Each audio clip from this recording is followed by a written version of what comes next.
तुम्ही रॅली काढली, कसा प्रतिसाद आहे तुमचं? काय ज्या दिवशी आम्ही जनतेला तिसरा पर्याय दिला त्या दिवसापासून जनता आमच्या पाठीशी आहे, मतदार आमच्या पाठीशी आहेत आणि आम्हाला नगराध्यक्षाचा उमेदवार वर नसताना सुद्धा मतदार आमच्या प्रभागामधले जेवढे उमेदवार आहेत त्या सगळ्या उमेदवाराला प्रचंड प्रतिसाद आहे। आत्ता रॅलीमध्ये सुद्धा हे सगळे 5-6 नंबर प्रभागामधले सगळे मतदार आहेत, महिला आहेत।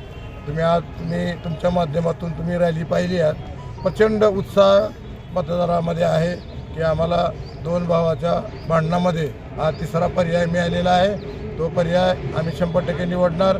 आज आम्ही सांगतो की आमचे 21 उमेदवार आहेत, त्यापैकी 13 ते 14 उमेदवार 100% विजयी होणार। काय आव्हान कराल नागरिकांना? काय आव्हान कराल? आव्हान या महाराष्ट्राचे लाडके नेते, लाडक्या बहिणीचे जनक आदरणीय उपमुख्यमंत्री एकनाथजी शिंदे साहेब यांचा लाडक्या बहिणीचा चेहरा आमच्या पाठीशी आहे आणि या जिल्ह्याचे पालकमंत्री या माध्यमातून शहराचा विकास होणार आहे, प्रभागामधली कामं होणार आहेत असे आमचे आदरणीय पालकमंत्री प्रतापजी सरनाईक साहेब यांचाही चेहरा आमच्या पाठीशी आहे। परवा दिवशी आदरणीय प्रतापजी सरनाईक साहेबांनी सभा घेतली आणि मतदाराला आश्वासित केलं की या प्रभागामधला जिथं आमचे शिवसेनेचे उमेदवार निवडून येतील त्या प्रभागामध्ये कुठलंही काम शिल्लक नाही, रस्ते असतील, नाले असतील।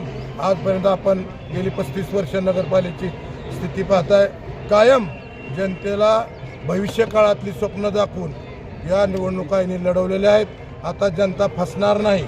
यावेळेस मात्र शिवसेनेला जिथं की आमचे नगरविकास खातं आमच्याकडं आहे, पालकमंत्री आमचे आहेत, त्यामुळं जिथं आमचे शिवसेनेचे नगरसेवक येतील तिथं 100% प्रभागाचा त्या वार्डाचा विकास होणार आहे। जनतेला आपल्या माध्यमातून परत एकदा मी विनंती करतो की पक्ष किंवा चेहरे बघू नका, विकास कोण होणार आहे, कोणाचं सरकार आहे, कोणाची सत्ता आहे, या गोष्टीकडे लक्ष देऊन आपण मतदान करावं।